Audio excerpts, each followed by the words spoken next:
A data era 21 de dezembro de 1943 e 5 pessoas estavam a bordo de um bombardeiro B-24. O nome da aeronave era Iceberg Inês e sua missão era testar um sistema experimental nas 4 hélices do avião quando ele acidentalmente parou.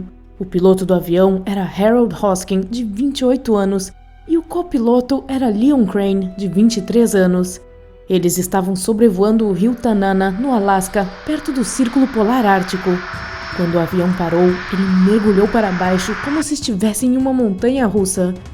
Tanto o piloto quanto o copiloto tentaram assumir o controle, mas o acidente parecia inevitável. Todos os seus instrumentos de voo estavam piscando. Então, um estrondo semelhante ao de uma pistola foi ouvido na cauda do avião, e se seguiram alguns sons de rachaduras. Esse definitivamente não era um bom sinal. Leon Crane gritou aos membros da tripulação para se prepararem para saltar de paraquedas para se salvar. Leon pegou seu paraquedas e antes mesmo de perceber, ele já estava em queda livre. Ele abriu o paraquedas e observou o Iceberg Inês girando antes de atingir uma montanha. O avião imediatamente explodiu em chamas. Leon caiu na neve fresca perto do leito do rio Tanana. Ele estava a aproximadamente 3 quilômetros do local do acidente.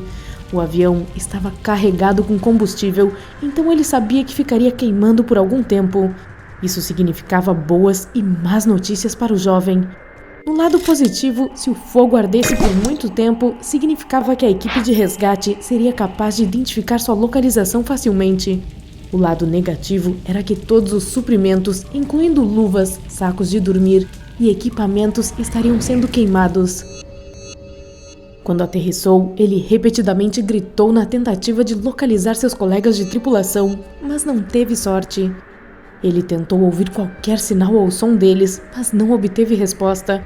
Estava escurecendo, então Leon tentou caminhar em direção à aeronave, mas o terreno rochoso sob a neve tornou isso impossível. Ele não podia torcer o tornozelo em uma situação tão terrível. Para se aquecer, ele usou seu paraquedas de seda como saco de dormir. Ele estava vestindo seu traje de voo e 3 pares de meias de lã. Leon também encontrou uma faca no bolso que poderia vir a ser útil. À medida que a noite progredia, ficava cada vez mais frio, então para manter aquecidos os dedos expostos, ele os colocava debaixo das axilas. A temperatura caiu para 50 graus negativos e Leon não teve escolha, a não ser se levantar e catar um pouco de madeira para iniciar uma fogueira.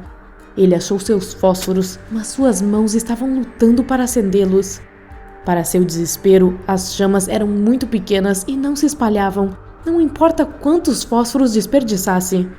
Foi quando ele lembrou que, além de outros pertences, ele tinha uma carta do seu pai na jaqueta.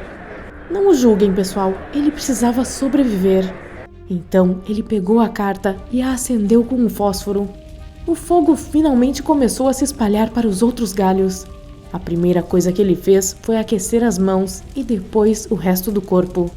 Enquanto estava deitado, se lembrou da última conversa de rádio que teve com a base aérea em Fairbanks. Isso aconteceu cerca de 1 hora antes da queda do avião, o que significava que a área de busca chegaria a um raio de 320 quilômetros da última posição registrada. E então, outro pensamento se seguiu. E se ninguém aparecer? Leon continuou contemplando suas chances de ser salvo. Por exemplo, não havia horas suficientes de luz do dia no inverno do Alasca. Portanto, os aviões de resgate teriam tempo limitado para a procura. Ele também considerou a possibilidade de que, mesmo que um avião estivesse procurando por ele, talvez não o encontrasse. Ao olhar para os dedos, percebeu que estavam ficando mais brancos, o que é um sinal precoce de congelamento. Sem entrar em pânico, Leon concluiu que a melhor maneira de sair vivo era sair dessa área e seguir rio abaixo pela margem. Afinal, a água certamente tinha que escorrer para algum lugar.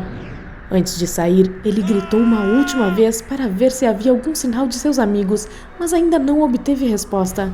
Então, ele começou a andar com seu paraquedas e o resto de seus pertences. A neve estava alta e ele levou o dia todo para percorrer apenas 1,6 km. Quando escureceu novamente, ele acendeu uma fogueira e seus pensamentos começaram a se agitar. Havia um dilema em sua mente. Ele deveria continuar andando em busca de abrigo ou deveria esperar na área até que a ajuda chegasse? Ele decidiu que sua melhor aposta era esperar na região por uma semana. Esse é o tempo que a equipe de resgate levaria para ou aparecer ou parar as buscas. A esta altura, a fome estava se instalando.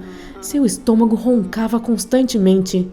Em tais condições de congelamento, ele precisava consumir mais de 5.000 calorias para sustentar seu peso.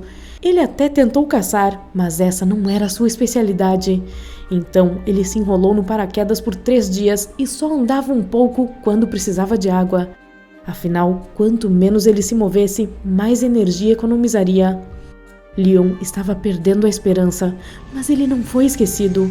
Veja bem, um voo de resgate saiu à procura da tripulação do iceberg Inês 8 horas depois do último contato.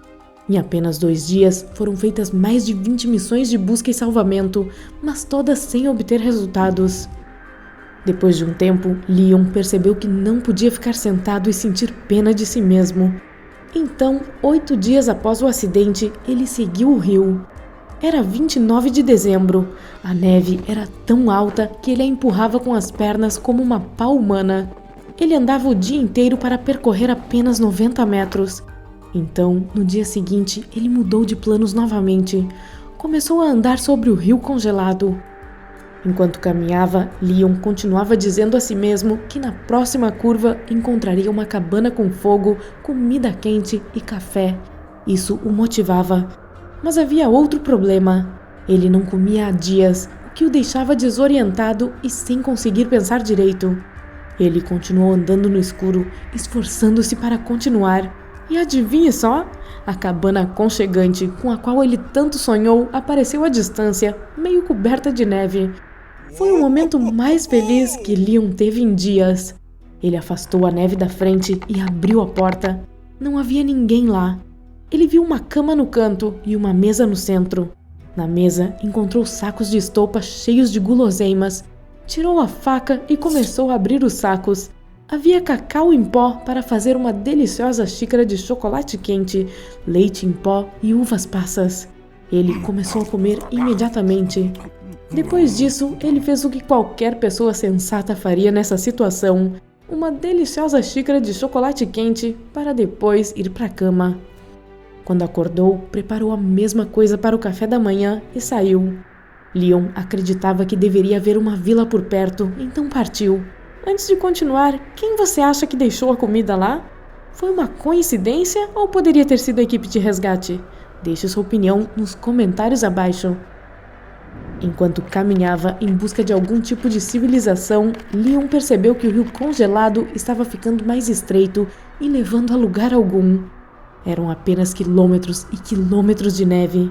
Estava escurecendo novamente.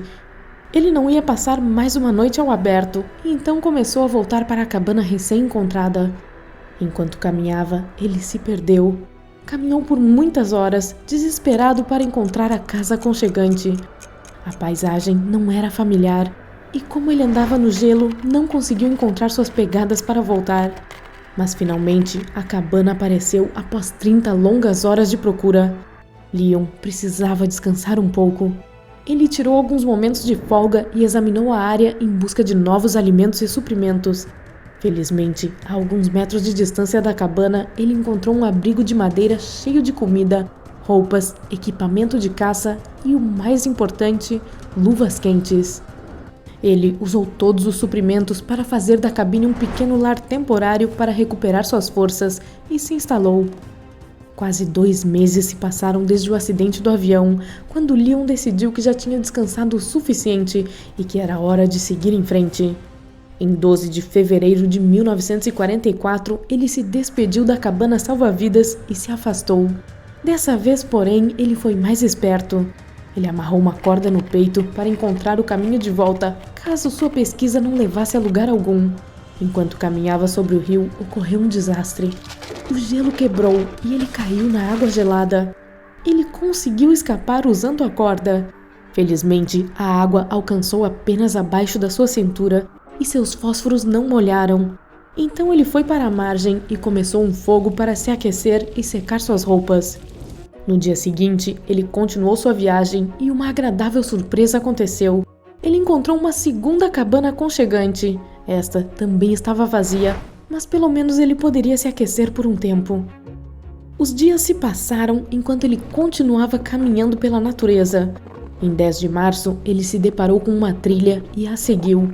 Isso o levou a um rio, e no lado oposto das águas geladas, ele viu outra cabana, mas essa não estava vazia. A luz estava acesa e um cachorro começou a latir assim que notou Leon.